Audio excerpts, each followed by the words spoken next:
to is everything in college football coach is new. We see it year in and year out. We've got new players, new coaches, new conferences. I want to start with the new coaches this year because there are three to me that stand out as home run hires, part one. But part two of that is a home run hire in a position to succeed immediately. Luke Fickell at Wisconsin, Matt Rhule at Nebraska, and Hugh Freeze at Auburn.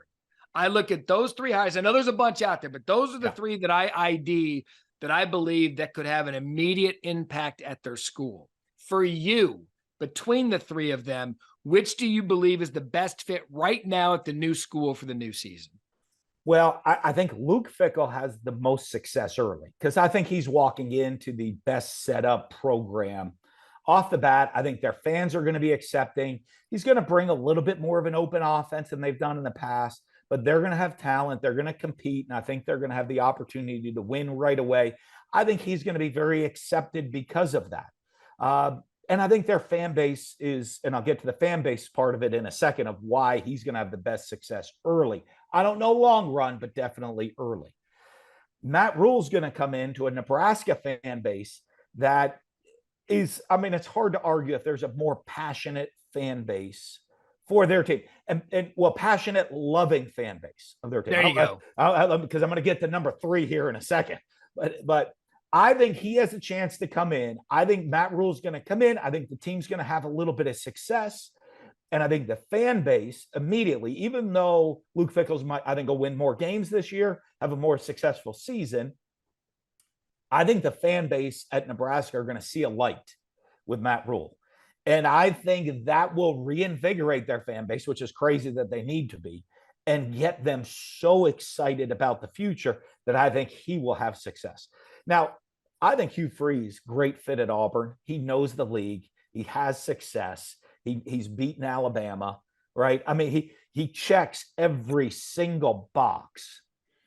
And now the problem he's going to deal with is they're playing in the SEC West. Yep. Okay, which is hands down the toughest conference, toughest league within a conference. The SEC toughest West. League in sports. It is from top to bottom.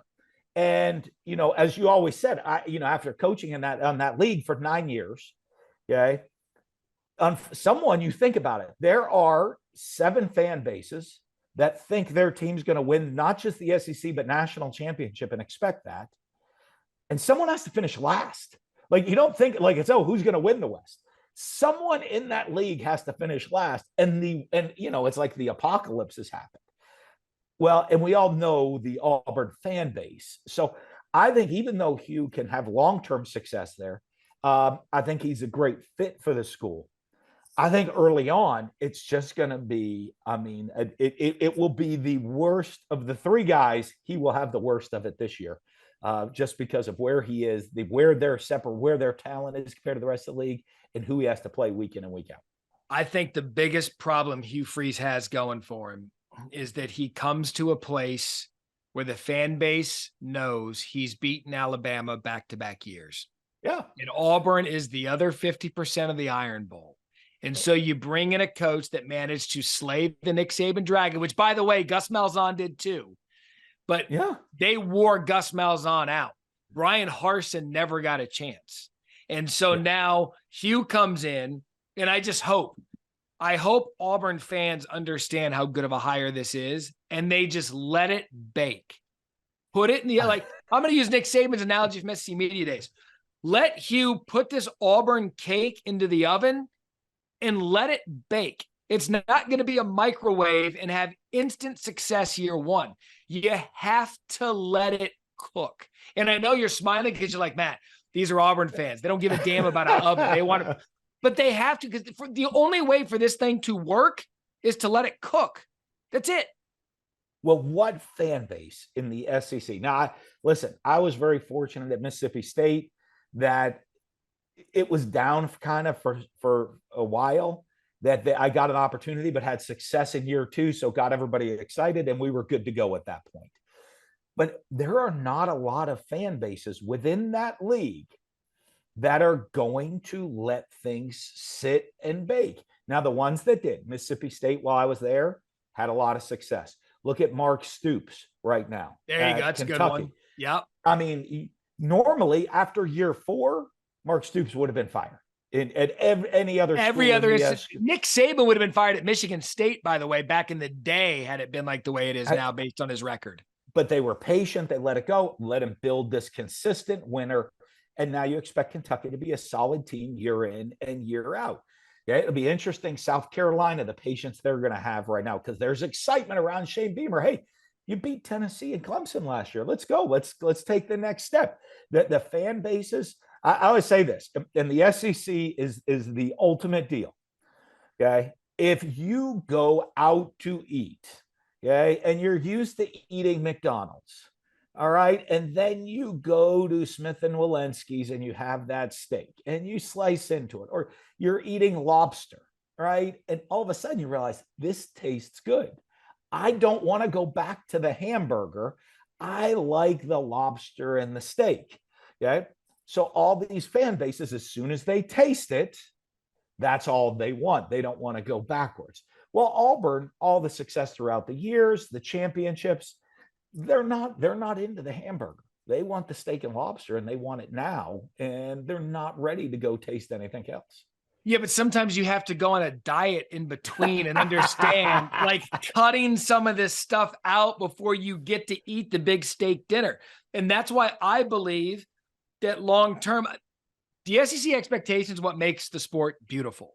Yes. But when you look at Matt Rhule, I was one of those that said Nebraska better be careful with Scott Frost, because if you chase out your legend, if he can't do it, then who can? Yeah. I think Matt Rhule is the answer to that question, because he's a program builder. I spent time with him when he was down at Baylor to do a story on him for SportsCenter, and the mess that he walked into Baylor post Art Briles and what he was able to do with Baylor and his time there is one of the more remarkable coaching jobs in college football history. So he understands how to build a program. And I think Nebraska and the fan base understands that they've seen so much bad. I think, to your point, they're just going to be happy to see something better and give him time. Wisconsin's the same way. Look, Wisconsin's the league of Barry Alvarez. Brett Bielema went to the Rose Bowl 3 consecutive years, so we know that Wisconsin can do it. That's why I think Fickell and Rhule, in terms of support around what they're trying to do, I think, put it this way, I think the Big Ten believes in ovens more than they believe in microwave. The SEC loves a microwave. They love microwave popcorn. Oh, yeah. But the Big Ten likes a nice, slow-cooked rump roast to just kind of slowly marinate until it's to perfection. Yeah, the second it gets cool in the SEC, they're not happy anymore. That it's got to be hot, that food, at all times, and I need it now. So when I want it, when I'm ready to go. What if Hugh went up? You were an SEC coach and had high success there. What if you went up to the podium and you got hired at Auburn, and you in your introductory press conference, you look at the camera and you look at the microphone and you say, I'm as excited as you are about the potential that this program has, but I'm going to need time to build this to where it needs to go. What if you said that as a head coach in the SEC at your opening press conference? Yeah, I think what would happen is the first question would be, Coach, what's your definition of time? Is that like, you have spring ball, training camp? I'm looking at the schedule. So by week 3, do you think you're going to be ready? Is by week 3 enough time for you to kind of roll that team out there that we need? No, I think the fan bases are so passionate, and they want. Now, I will say this.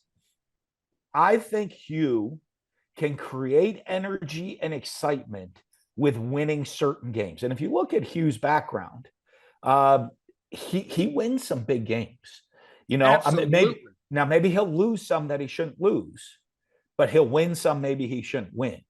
And what that does early on is that's going to give the fan base some excitement. Now, longer term, they could get frustrated because, like, hey, we shouldn't lose that game that maybe we lost. However, if he can come out and pull out an upset or two over one of the big games in the SEC this year on the schedule, that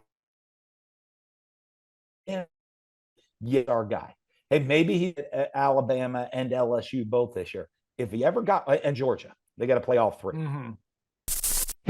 Thanks for watching ESPN on YouTube. For live streaming sports and premium content, subscribe to ESPN+.